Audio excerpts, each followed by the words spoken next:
found me.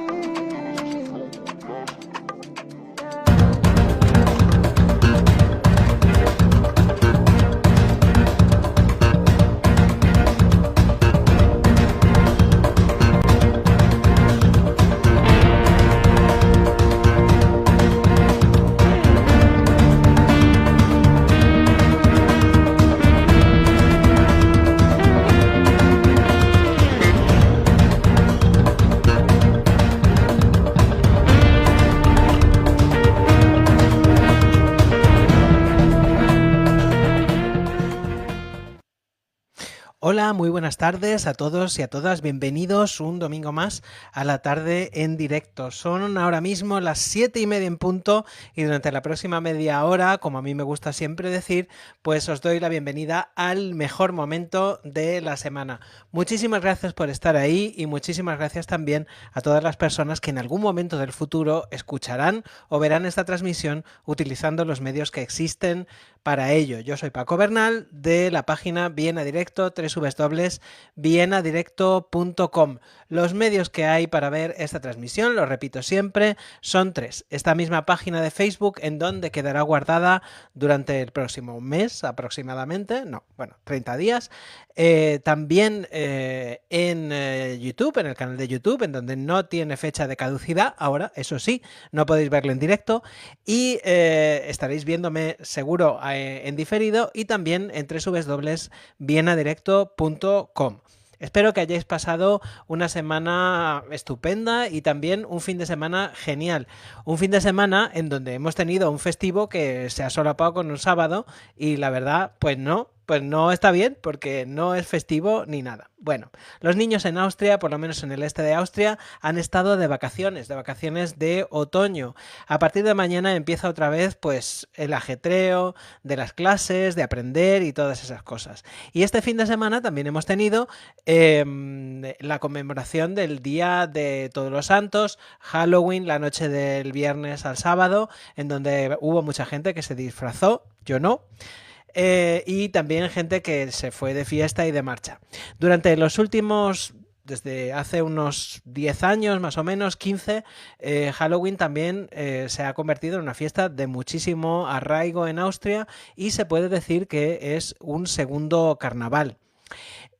También durante, esta semana la verdad que ha hecho un tiempo bastante agradable en Viena y en Austria. Hoy también hemos tenido, en el sitio donde yo estoy, pues hemos tenido un tiempo variable, nubosidad variable. Hemos empezado el día con sol, estamos teniendo en general un otoño bastante bonito. Pero hemos empezado el día con sol, luego ha venido la niebla, después se ha nublado un poco, luego ha vuelto el sol y ahora pues es de noche, pero no hace demasiado frío, la verdad. A estas horas, ayer fui al cementerio en el sitio en el sitio donde vivo y entonces me encontré con vecinos y estábamos hablando. Los vecinos eran una gente ya mayor y se echaban las manos a la cabeza pensando en que antiguamente y no tan antiguamente, o sea, hace muy poco tiempo, el Día de Todos los Santos pues hacía un frío que pelaba y uno estaba deseando llegar al cementerio. Aquí además se va de noche al cementerio. Y estaba deseando largarse a casa y hacer cosas en un sitio donde estuviera más calentito. Bueno, para los que no estéis en Austria, como sabéis, aquí no se va, o sea, se va al cementerio 2 veces ese día, el Día de Todos los Santos. La primera, el Día de Difuntos. La primera vez, pues es a limpiar la lápida o la tumba, decentarla, porque aquí, claro, sobre todo, además en los pueblos pequeños, la gente mira mucho eso. Y luego después, por la noche, se va al oscurecer y a mí personalmente me parece una estampa muy bonita porque sobre todas las lápidas y todas las tumbas pues hay velas encendidas, que es una metáfora también muy bonita de que, como decía San Pablo en la Biblia, los muertos son seres invisibles pero no son seres ausentes. A mí, francamente, tengo que decir que me molesta un poquito que hayamos perdido a causa de Halloween esa cosa de acordarnos un poco de los difuntos. Es cierto que en en nuestra cultura, pues cada vez la muerte tiene menos, como vivimos en una cultura ultracapitalista, pues los difuntos y los seres queridos que ya no están, la muerte en general, pues no se recuerda mucho porque, bueno, es un momento en que no se puede consumir. Y eso es una cosa que la verdad es que es un poco, en fin. Mi madre me acaba de dejar un comentario, dice buenas noches cielo y buenas noches para todos, también muy buenas noches, también a estas 7:35 de la tarde de este día 2 de noviembre del año 2025. Hoy, como ya os anunciaba en el cebo, se llama así técnicamente, como ya os anunciaba en ese post que pongo todas las mañanas de los domingos para anticiparnos.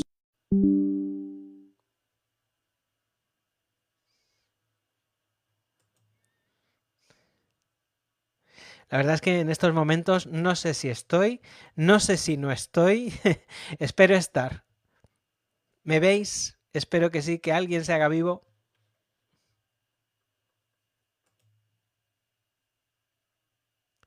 Sí, creo que ya he vuelto. Ha vuelto la conexión después de algunas idas y venidas.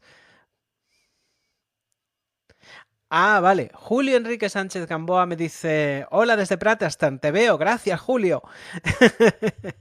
Estoy, vale. Que es que la conexión está un poco quebradiza en estos momentos. Bueno, retomamos y decía que durante estos próximos minutos vamos a hablar de un hecho triste, desgraciado, que se conmemora hoy, que es el quinto aniversario de los atentados islamistas del atentado islamista del año 2020. Como recordaréis, bueno, en estos días, curiosamente, además, en esta semana, he hablado varias veces con diferentes personas que no tenían nada que ver entre sí a propósito de la pandemia y de los tiempos de la pandemia y de que la gente... Ah, mira, Julio dice, te envía saludos, te envía saludos mi hija Alba desde Perú. Anda, qué bonito. Pues nada, dáselos también de mi parte a Alba. Muchas gracias, muchas gracias. Perú, qué sitio tan bonito, hay que ver. Yo he estado conozco Lima, conozco Cuzco. Ay, ay, ay. Qué bien lo pasé yo en Perú. En fin, pues eso. Esta semana he estado hablando con bastante gente que no tiene nada que ver entre sí a propósito de la pandemia y había una cosa curiosamente en común en todas las conversaciones que hemos tenido y es que, bueno, menos lo que tuvo la pandemia de muy malo, o sea, las enfermedades, las personas que fallecieron desgraciadamente y todo este tipo de cosas, la verdad es que la gente echa de menos aquellos tiempos de calma y de paz que trajo la pandemia. Y eso es una cosa curiosa a estas alturas. ¿Por qué lo digo? Bueno, porque aquel día del año 2020, aquel 2 de noviembre del año 2020, estábamos en la frontera de un confinamiento, curiosamente. El día 3 de noviembre del año 2020, el gobierno austriaco tenía previsto cerrar de nuevo para intentar atajar, para intentar bajar las cifras del virus. Y entonces, como hacía muy buen tiempo, hacía como ahora, la gente estaba, para muchas personas aquello fue una desgracia, estaban por Schwedenplatz, los que conozcáis Viena, por la parte del Donau Canal, y estaban tomándose algo y había gente en las terrazas y tal, y desgraciadamente pues eso produjo lo que produjo, le dio facilidades al atacante, a la persona que cometió los atentados. Yo recuerdo perfectamente que estaba viendo la televisión y que estaban poniendo una película, una serie, que es una coproducción entre la ORF y una televisión inglesa.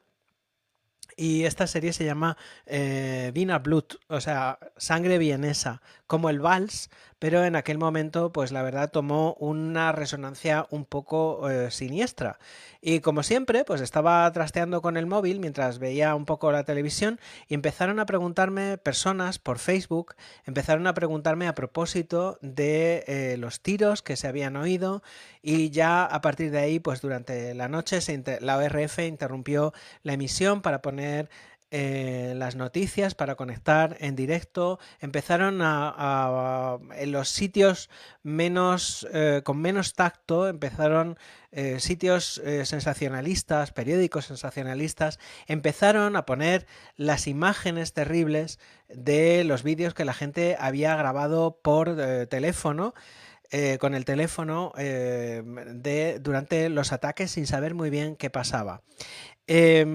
Yo al día siguiente contábamos todo lo que había pasado. En aquel momento estaba con el ritmo de la pandemia, o sea que había 2 posts de Viena Directo al día, uno por la mañana y otro por la tarde, y en el post de la mañana conté lo que había pasado así, de esta manera.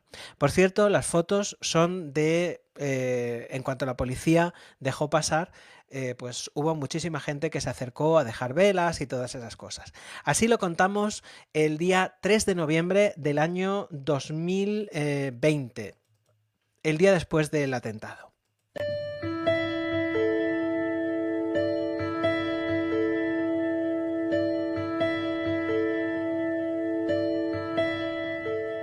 Ayer por la tarde, a eso de las 8, se produjo en Viena un atentado terrorista en la zona de Schwedenplatz, en el límite del Distrito 1. Inmediatamente se organizó un enorme dispositivo policial que no evitó que fallecieran al menos 4 personas y 15 resultaran heridas. El terrorista, o por lo menos uno de los terroristas, fue abatido por la policía. Se trata de un chico de 20 años que ya tenía antecedentes por asociación terrorista. El hombre había nacido en Macedonia del Norte y portaba diversas armas: un fusil de asalto, un puño americano, un machete y un cinturón explosivo que resultó ser de Atrezzo. El elevado número de lugares, 6, en donde se produjeron los ataques, indicaba que podía haber más terroristas, cómplices de estos horribles hechos. El gobierno austriaco pidió ayer que todos los que pudieran se quedaran en casa. No solo por la noche, sino también hoy. El ministro Nehammer ha dado una rueda de prensa a las 6 de la mañana. Mientras tanto, el Distrito 1 está siendo peinado y hay una intensa investigación en marcha para intentar comprender hasta el final las claves de este bárbaro suceso. En el piso del criminal se ha encontrado material relacionado con el Estado Islámico. Asimismo, la policía ha practicado detenciones en su entorno. El ataque, por procedimiento y trasfondo, se parece mucho al que perpetraron unos extremistas palestinos en 1981 contra la sinagoga principal de Viena, que está muy cerca de Schwedenplatz y en la calle, por cierto, en donde pasó su infancia el director de cine Billy Wilder. Naturalmente, han sido muchas las autoridades que han expresado sus condolencias a propósito de estos bárbaros sucesos, inéditos desde hace muchos años en una ciudad tan pacífica como Viena. Antes de seguir, y a título personal, quisiera agradecer de corazón a todas las personas que se han interesado por mi salud y por la de los míos, así como los buenos deseos que he recibido desde medio mundo. Dicho todo lo anterior, me gustaría recordar algunas cosas. 1. Los terroristas saben que no tienen ninguna oportunidad de subvertir, de forma duradera, el orden y los valores de la sociedad a la que atacan. Si no, no serían terroristas. Son una especie de guerra cutre, de bajo presupuesto, una película de serie Z. Aunque causen heridos y muertos, el material con el que trabajan es con nuestro miedo. El terrorismo puede matar los cuerpos, pero sobre todo ataca las cabezas. El tipo de ayer, por ejemplo, llevaba un cinturón falso de explosivos para recordarnos y sugerirnos lo que podría ser, para darnos miedo. Nuestra victoria sobre los terroristas debe ser condolernos con las víctimas, pero no tenerles miedo. Su forma totalitaria de entender el mundo, su manera de intentar empequeñecer nuestros horizontes, su racismo, no debe ser nuestra forma totalitaria de entender el mundo, ni nuestra manera de intentar empequeñecer el mundo, ni nuestro racismo. Hay que recordar siempre todas las veces que haga falta, que los terroristas son granujas de medio pelo, gente que no tiene ninguna posibilidad contra nuestra fuerza, que es la de la comunidad de las personas de bien, las gentes que estamos por la convivencia pacífica. Junto a las víctimas más evidentes de este atentado, esas personas que han fallecido o que luchan por sus vidas en los hospitales de Viena, hay otras víctimas menos evidentes y no por ello menos inocentes. Son los musulmanes que viven en Austria de forma pacífica y que son personas como tú y como yo. De hecho, yo convivo todos los días con una buena porción de ellos. Gente trabajadora que levanta este país como cualquier hijo de vecino, que cría a sus hijos, que cuida de sus abuelos, que tiene problemas para pagar el alquiler, o que se preocupa porque sus hijos sacan mejores o peores notas. Están, y no en último lugar, los que llegaron a Austria buscando refugio precisamente de fulanos como este hijo de puta al que la policía mató ayer en Schwedenplatz. Cuando miramos mal a estas personas inocentes, cuando dificultamos su integración, cuando hacemos comentarios racistas o malvados o despreciativos en las redes, estamos hiriendo a unas personas que no se lo merecen. Estamos, además, demostrando que no somos mejores que estos criminales, porque las palabras también tienen un filo y, llegado el caso, matan. Por último, me gustaría comentar brevemente algunos aspectos formales de la información que daré a través de Viena Directo. En estos casos es muy fácil, demasiado, intentar atraer lectores o telespectadores utilizando imágenes de las víctimas o dando detalles truculentos.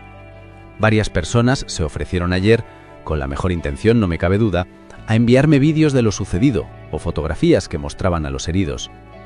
Deliberadamente decidí no sacarlos al aire, al contrario que lo que sí que hicieron algunos canales y páginas de internet de este país. Lo hice por varias razones que se resumen en dos: por respeto y por ética. Por respeto a las personas que han sido heridas y por ética porque me parece que hacer públicos esos detalles no ayudan a los lectores de Viena Directo a estar mejor informados. Las noticias que importan, es el lema de este blog, sino solo a regodearse en los bajos instintos. Quizá los artículos no tengan tantos seguidores, o quizá haya lectores que no entiendan esta manera de proceder. Pero quisiera poder seguir mirándome al espejo para afeitarme tranquilamente, como hasta ahora, sin tener la conciencia turbia. Dicho todo lo anterior, conforme se vayan sabiendo más cosas, seguiremos aquí, al filo de la noticia. Quizá esta tarde haga una conexión especial en directo. Espero que todos, queridos amigos, estéis bien. Muchísimas gracias por estar ahí.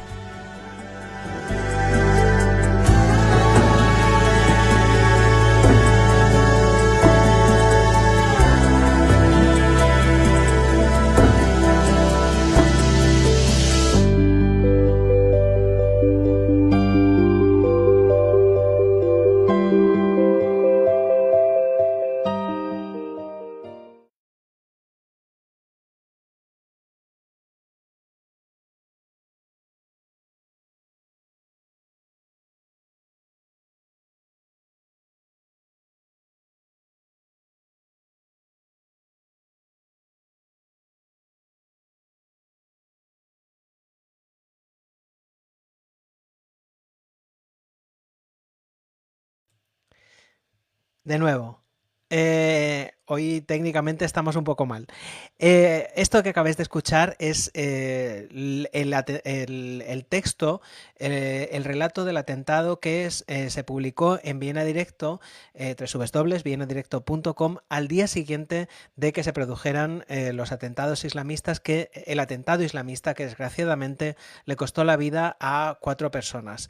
Fue este atentado marcó un antes y un después en la vida austriaca. Hasta entonces el terrorismo de signo islamista no había tocado a Austria en este momento, y la verdad es que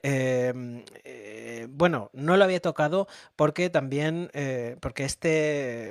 porque el servicio secreto había abortado varios atentados peligrosos y había seguido a varias personas. En este momento se calcula que alrededor de unas 100 en toda Austria, que son sospechosas de estar radicalizadas y de estar planeando cosas. ¿Qué pasó esta vez? ¿Qué falló esta vez?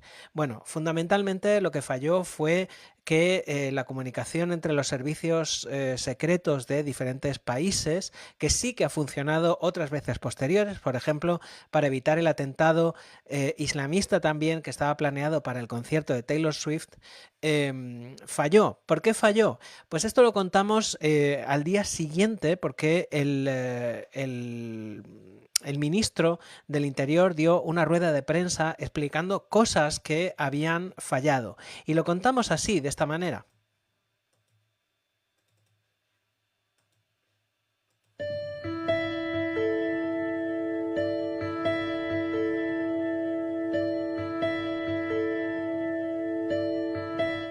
Para contar la historia del atentado de antes de ayer, quizá convenga retroceder en el tiempo hasta los de la anterior coalición derechista ultraderechista que gobernó el país hasta mayo de 2019.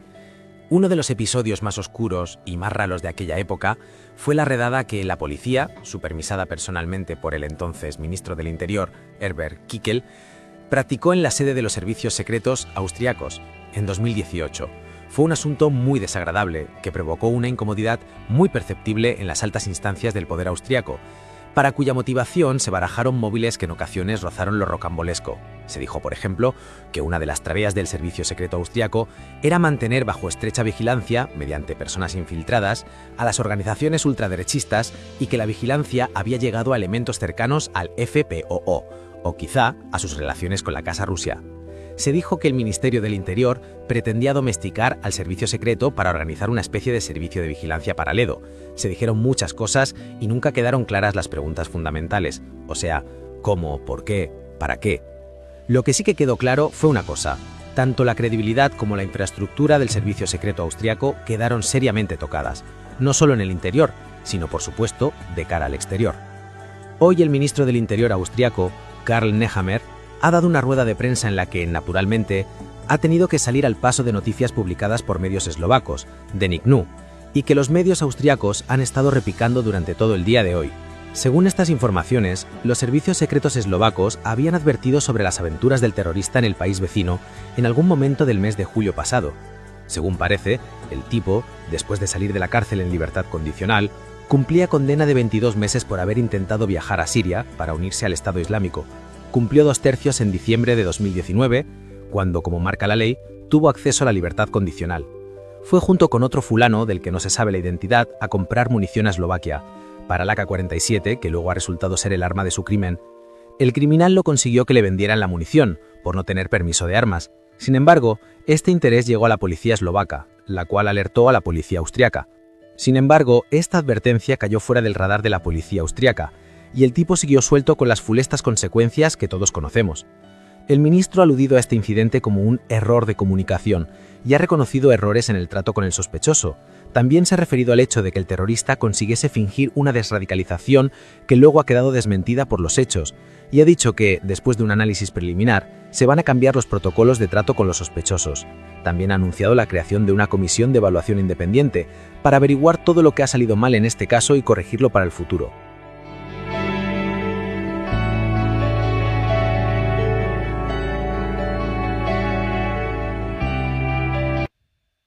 La pregunta que cabe hacerse, naturalmente, es si unos atentados como los de aquel 2 de noviembre del año 2020 serían posibles hoy en día o serían, naturalmente, posibles, como la experiencia ha demostrado tiempo después, serían. Sin embargo, yo creo que quiero creer que serían un poco más complicados que lo que fueron aquel atentado primigenio, el primero. ¿Por qué? Porque desde aquel momento los servicios secretos austriacos han pasado por una profundísima reestructuración. De hecho, incluso han cambiado de nombre. Y también porque con esta reestructuración también han recuperado, que era lo que se buscaba, la confianza de los servicios secretos de los países de alrededor, especialmente los checos y los alemanes, que hubieran podido evitar hubieran podido evitar aquel atentado del día 2 de noviembre. Desde entonces han sucedido otras cosas también. En Viena Directo cada cierto tiempo pues existe, es casi recurrente que cada 6 meses se dé la noticia de que la policía ha detenido algún presunto alguna persona, generalmente son gente muy joven, que no está integrada, alguna persona radicalizada y sospechosa de estar preparando un atentado. Bueno, los más famosos fueron los atentados que se abortaron, gracias a Dios, durante el tiempo en que Taylor Swift y los Swifters en el Eras Tour, o sea, yo me acordé de toda la vida, pues estaban aquí en Viena y se suspendieron esos conciertos porque no había garantías de seguridad, pero también la policía detuvo a un chico también muy joven que había planeado atentar en la Hauptbahnhof, en la estación central de Viena. Gracias a Dios, estos sí se pudieron detener a tiempo. El que no se pudo detener fue el atentado que hubo en Klagenfurt hace cosa de un año, en donde murió, quiero recordar que una persona, fue un atacante, uno de los llamados lobos solitarios que atacó a pasantes al azar en una zona comercial de Klagenfurt, que también fue una cosa terrible, como son todos estos atentados. En aquellos atentados de noviembre del 2020 hubo 4 víctimas y hubo muchísimos heridos, y la verdad es que como digo, causó un antes y un después en la opinión pública austriaca, que hasta ese momento se sentía un poco a salvo de esta situación. Esperemos que no se vuelvan a repetir, pero sobre todo para estas cosas, pues lo fundamental es que las personas que la integración, que los mecanismos de integración funcionen, y sobre todo los mecanismos de detección temprana de estas personas propensas a radicalizarse, y también de los clérigos o estas personalidades pseudo religiosas que adoctrinan a la gente a través de Internet. En fin, son las 8:58, madre mía, de este 2 de noviembre del año 2025. Yo soy Paco Bernal y esto es La Tarde en Directo. Para cambiar un poquito de tema y relajarnos un poquito, después de esto vamos a hablar hoy de una cosa curiosa.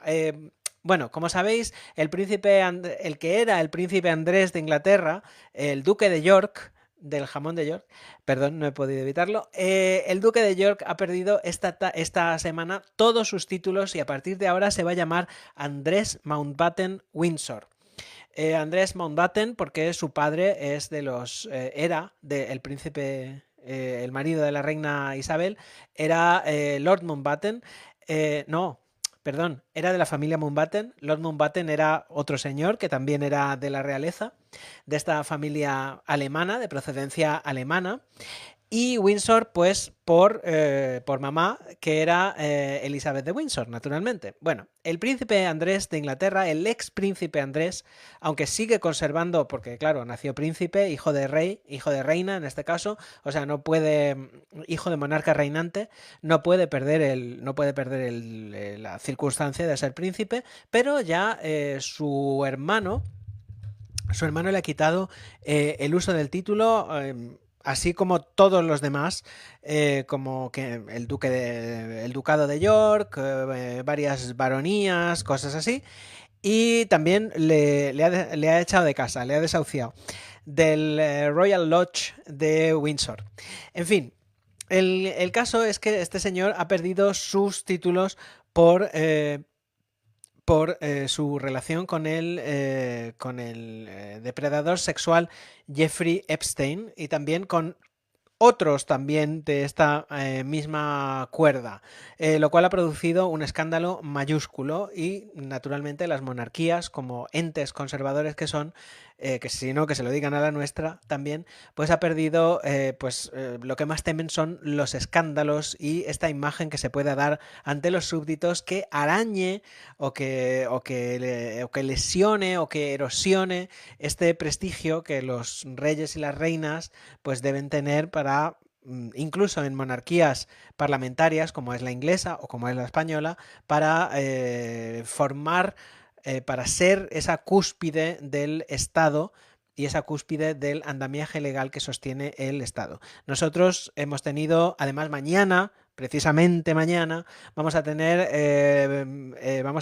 hemos tenido el caso del rey emérito, del rey Juan Carlos, que también pues está viviendo en Dubái por unos cuantos cientos de millones de euros y el escándalo del elefante de Botswana, etcétera, etcétera. Mañana saldrán las memorias del rey Juan Carlos, que van a salir en francés bajo el título de Réconciliation, o sea, reconciliación, y un mes más tarde, para no coincidir con la conmemoración de los 50 años de la monarquía en España, porque este 20 de noviembre, el 20 de noviembre del año 1975, como todo el mundo sabe, murió el dictador Francisco Franco, demasiado tarde, y el rey Juan Carlos fue proclamado rey 2 días después, si no me falla la memoria, estando todavía Franco de cuerpo presente en el Palacio de Oriente. Por cierto, en el ceremonial español no hay coronación, como todo el mundo sabe a estas horas.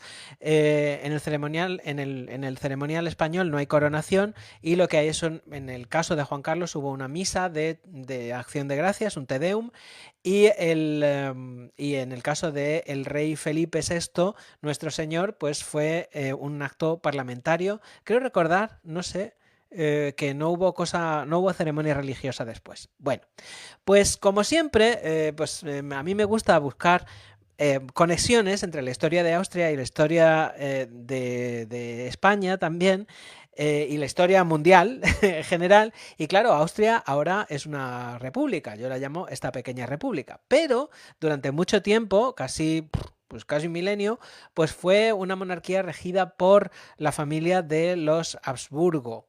Y en el siglo XIX pues también hubo bastantes escándalos, incluso a pesar de que en aquel momento pues no había ni internet ni todas las facilidades que tenemos hoy para chafardear en la vida de las personas famosas. Y hoy voy a hablar de 2 archiduques que perdieron su archiducado. La primera se llamaba, era una princesa de la familia Habsburgo que se llamaba Luise von Sachsen, o sea, Luisa de Sajonia, como las chuletas de Sajonia. Luise era una princesa que había nacido en el seno de la familia Habsburgo, pero que se había casado con un príncipe alemán, con el príncipe de Sajonia. Su hermano, el archiduque Luis Salvador, pues también, o sea, les venía de familia que los dos tenían un poquito de debilidad por el tema del sexo y estas cosas, particularmente fuera del matrimonio, y el otro pues quería pues casarse con una persona bastante, aún hoy, impropia de una persona de su rango, ¿no? Pero empecemos con Luisa von Sachsen, con Luisa de Sajonia, perdón. Pues Luisa von Sachsen, o Luisa de Sajonia, se casó en aquel momento, pues no le preguntaban a las princesas con quién se querían casar, ni si se casaban por amor, etcétera, etcétera. O sea, todos los matrimonios, prácticamente todos, eran primero muy restringidos socialmente, porque tenían que casarse todos al nivel para no perder, o sea, lo contrario se llama un matrimonio morganático, cuando te casas con cuando una persona de sangre real se casa con una persona, digamos, civil, común y corriente. Bueno, pues en aquellos momentos no se le preguntaba a ninguna princesa, menos a las mujeres, si se querían casar por amor o no se querían casar por amor. Y en este caso a esta chica pues le tocó casarse con un príncipe de Sajonia, con el que es evidente no hacía buenas migas. Entonces esta mujer pues se enamoró de el tutor de sus hijos, que por lo visto era un tío de muy buena planta, un belga, que se llamaba André Giron. El amor, pues naturalmente en aquellos momentos conllevaba que esta chica, Luisa de von Sachsen o Luisa de Sajonia, pues se quedó embarazada del tutor de sus hijos. Escandalazo enorme, que además saltó muy pronto a la prensa, porque saltó muy pronto a los periódicos.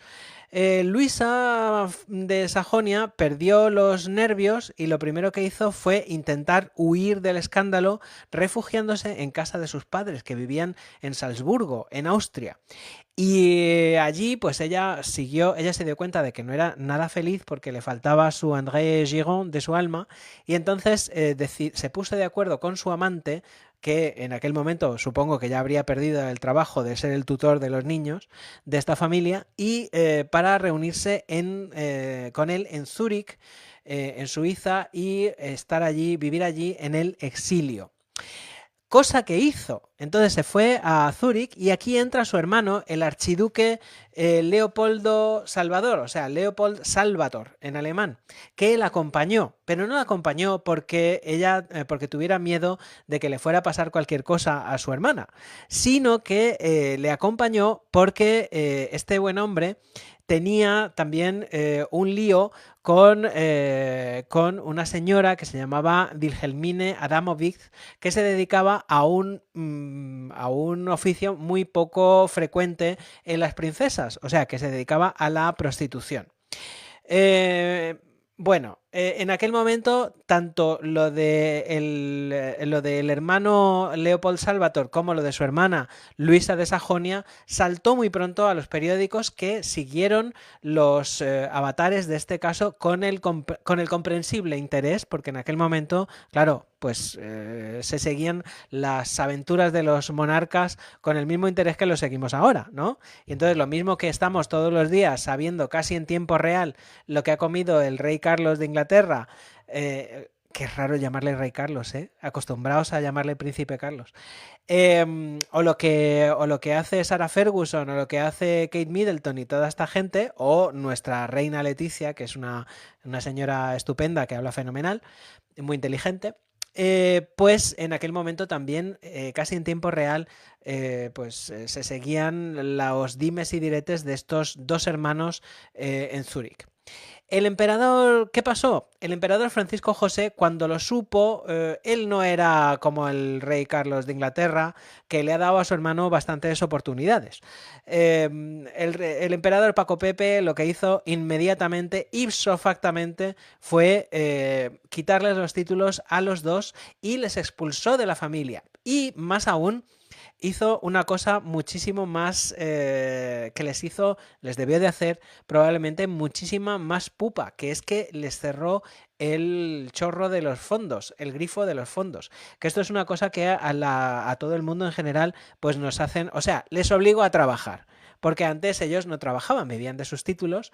Curiosamente, a Ludwig Salvator le quitó todos los títulos, incluso le quitó el nombre, o sea, le quitó el apellido Habsburgo, y entonces este señor se cambió el apellido a un apellido que él se inventó, o sea, que se buscó él, que es como Don Quijote igual, y se puso un apellido que se quitó el Habsburgo y se puso Börfling, o sea, lobillo, una cosa así.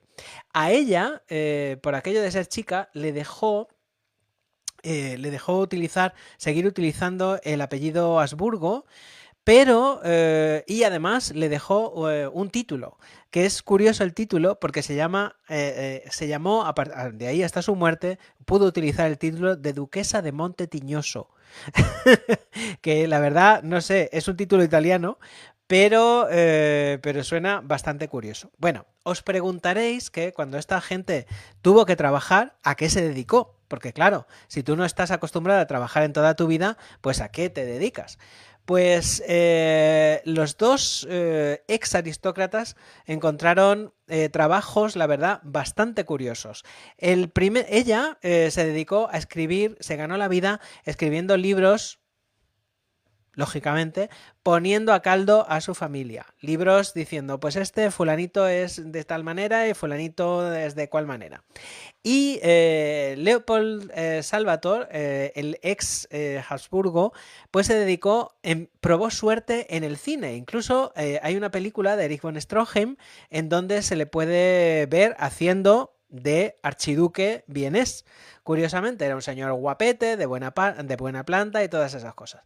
Pero en el cine pues no acabó de cuajar, su carrera fue como la carrera musical de Jesús Vázquez, o sea que no terminó de cuajar.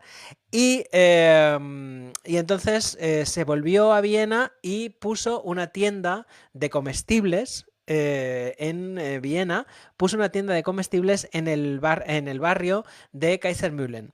Kaisermühlen, para los que conozcáis Viena, pues es lo que está después de Praterstern, del Prata, y en aquel momento, pues también, como hoy, pues era una zona humilde de la capital, y entonces se decía que el archiduque pues le estaba despachando a su clientela. El ex archiduque de estar en la aristocracia había pasado a despacharle jamón y chorizo a sus parroquianos.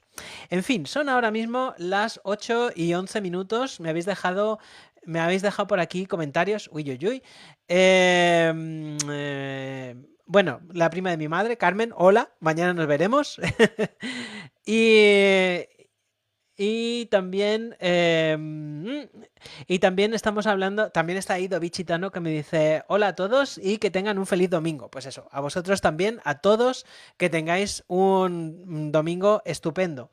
Son ahora mismo las 8:11 de este 2 de noviembre del año 2025 y pues muchísimas gracias por estar ahí, muchísimas gracias por a todas las personas que estéis viendo esto en directo y muchísimas gracias también a todas aquellas personas que vayáis a verme y a escucharme en diferido a posteriori utilizando los medios que existen para ello, que son 3. Como siempre digo, esta misma página de Facebook, el canal de YouTube y www.vienadirecto.com. Ahora mismo también, para terminar esta transmisión, vamos a contar un poquito lo que va a dar de sí el Cervantes, las actividades del Instituto Cervantes esta semana. Y con ello entramos de lleno en el espacio del Cervantes. Allá que vamos.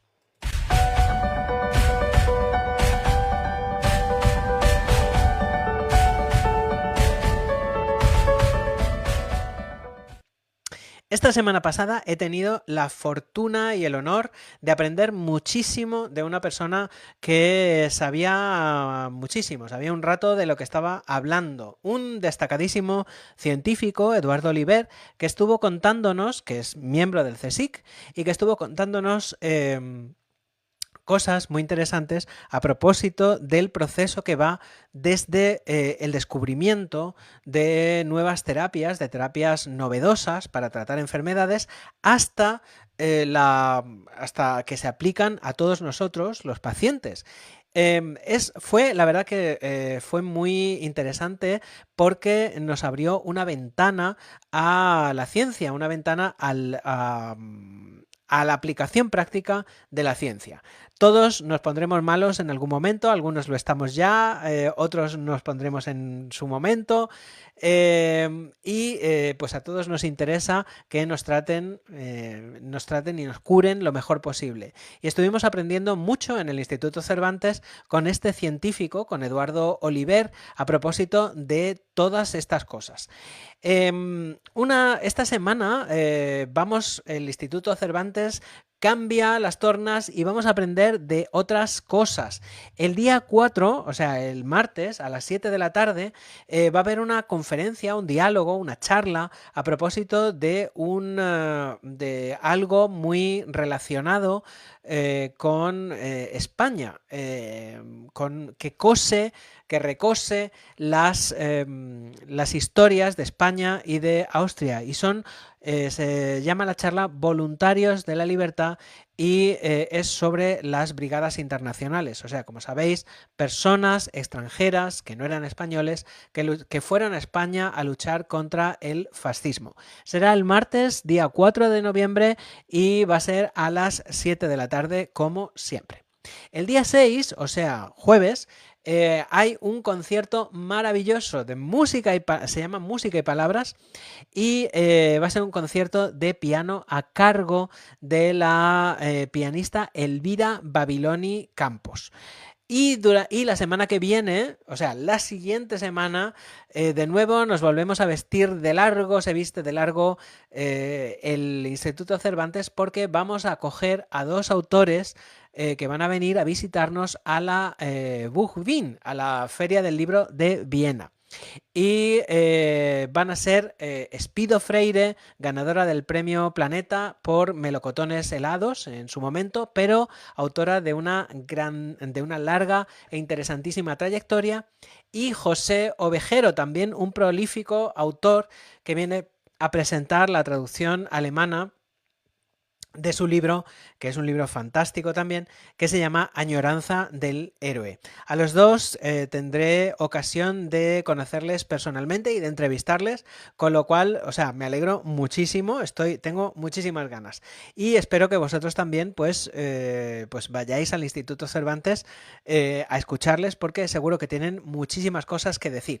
En cualquier caso, daremos más detalles, pues eso, próximamente, cuando la semana que viene, cuando sea inminente esta cuestión.